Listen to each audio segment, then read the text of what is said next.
Hola chiquillos, espero se encuentren de lo más bien. He decidido subir este video con parte o prácticamente la totalidad de la clase de sangre y vasos sanguíneos. Primero que todo pensando en mis alumnos del día sábado, quienes no recibieron la clase de sangre y vasos sanguíneos como correspondía, sino que se les aplicó una prueba, lo cual está totalmente fuera de programa.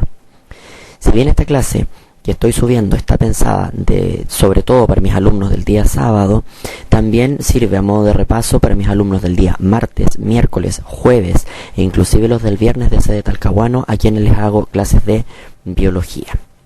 Espero entonces que de esta manera les sirva la clase que voy a revisar y de esta manera comencemos a revisar lo que corresponde a sistema cardiovascular, sangre y vasos sanguíneos. Bien, comenzaremos revisando entonces la composición de la sangre, la cual, de acuerdo al esquema que ustedes están viendo en pantalla, se compone en más o menos un 60% por lo que se denomina plasma, en tanto el otro 40% restante corresponden a los elementos figurados. Si revisamos a continuación la composición del plasma, nos vamos a encontrar que dentro de él se tienen las proteínas, también está el agua actuando como solvente y recordando además que una de las principales características del agua es que actúa como solvente universal y eso mismo le permite tener entonces una gran variedad de solutos dentro de su composición. En tanto, los elementos figurados están compuestos por los eritrocitos, que también se les denomina glóbulos rojos o hematíes, por los leucocitos, que también reciben la denominación de glóbulos blancos, y por último tenemos las plaquetas, que también reciben la denominación de trombocitos. En relación al plasma, vamos a revisar ahora las proteínas. Dentro de las proteínas plasmáticas, la principal proteína plasmática, que es lo que se está mostrando en pantalla en este minuto, es la albúmina. Y la función de la albúmina es ejercer presión osmótica para mantener el volumen del plasma. ¿A qué se refiere esto de mantener la presión osmótica o ejercer presión osmótica para mantener el volumen? Miren, pensemos que hay una gran cantidad de proteínas dentro de los vasos sanguíneos. Las proteínas dentro de los vasos sanguíneos van a actuar como solutos. Por lo tanto, mientras mayor cantidad de proteínas dentro de ciertos rangos, mientras mayor cantidad de proteínas tengamos dentro de los vasos sanguíneos, va a haber una mayor cantidad de solutos. Por lo tanto, vamos a tener, entre comillas, una sangre más concentrada. Si es una sangre más concentrada que otros medios, como por ejemplo los tejidos que se encuentran hacia alrededor de los vasos sanguíneos, vamos a ver que la sangre pasa a ser un medio hipertónico. En tanto, los tejidos que están por alrededor de estos vasos sanguíneos pasarían a ser un medio hipotónico respecto a los vasos sanguíneos.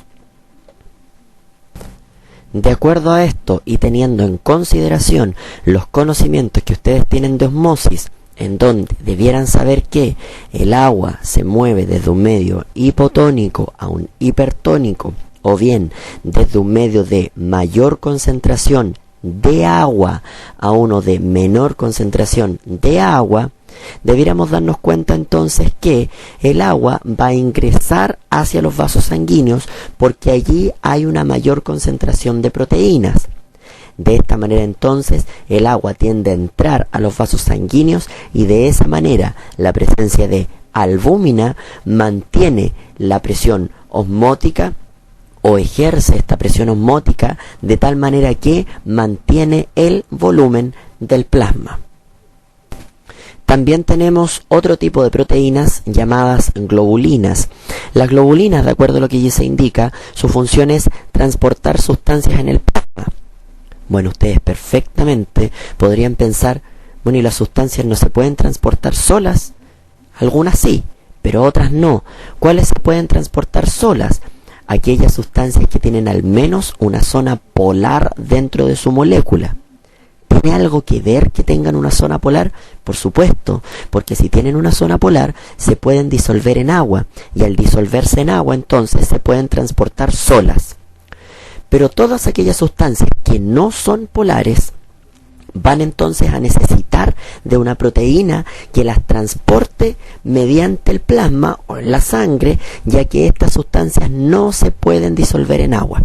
De allí entonces que las globulinas tengan un rol fundamental en el transporte de sustancias en el plasma. Dentro de los solutos que podemos encontrar también en el plasma, vamos a ver a la urea, el ácido úrico, dentro de los desechos nitrogenados, los cuales son eliminados a través de la orina. Vamos a ver también algunos productos de digestión, como lo son la glucosa, aminoácidos, vitaminas, ácidos grasos, que deben recordar que son absorbidos a nivel de intestino delgado. Vamos a ver algunas sustancias reguladoras como hormonas proteicas, como aquellas ya que hemos mencionado más de alguna vez durante el año, como lo son, por ejemplo, insulina y glucagón, que son sintetizadas en el páncreas y que su función es regular los niveles de glucosa en sangre, lo cual se llama, ¿se acuerdan o no? Glicemia. Y también hay hormonas esteroidales como aquella que nombramos en algún momento, la testosterona. Testosterona que se sintetiza en ¿cuáles células? Leydig o Sertoli. ¿Sertoli? No, pues, Leydig. En las de Leydig se sintetiza. Por lo tanto, las células de Leydig tienen un mayor desarrollo del retículo endoplásmico liso, porque el retículo endoplásmico liso es la que sintetiza lípidos. En el plasma también vamos a encontrar algunos gases respiratorios que corresponderán entonces al oxígeno, el cual se incorpora a la sangre mediante el proceso de inspiración, y el CO2, el cual se elimina desde la sangre mediante el proceso de expiración, inspiración y expiración, que corresponden al proceso o mecanismo denominado ventilación pulmonar. Revisemos ahora los elementos figurados. Vamos a partir hablando sobre los glóbulos rojos, que también reciben el nombre de eritrocitos o también hematíes. Si revisamos la estructura de un eritrocito, estas son células que no tienen núcleo ni tienen mitocondrias.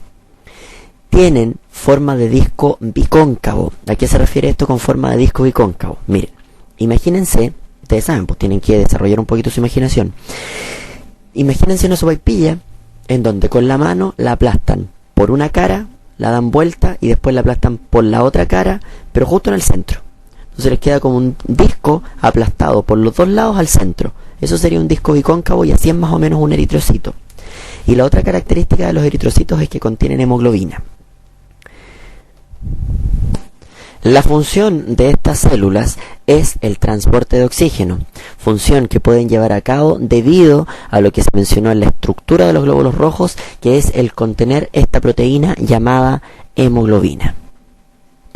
Los glóbulos rojos viven más o menos unos 120 días y su cantidad es la que allí se menciona, alrededor de unos 5 millones de eritrocitos por cada ml de sangre. ¿Dónde se producen estas células? Se producen en la médula ósea roja de algunos huesos, como por ejemplo los que allí se mencionan: fémur, costillas, tibia, esternón. Ahora, durante el periodo fetal, la producción de las células sanguíneas se realiza a nivel de hígado y vaso.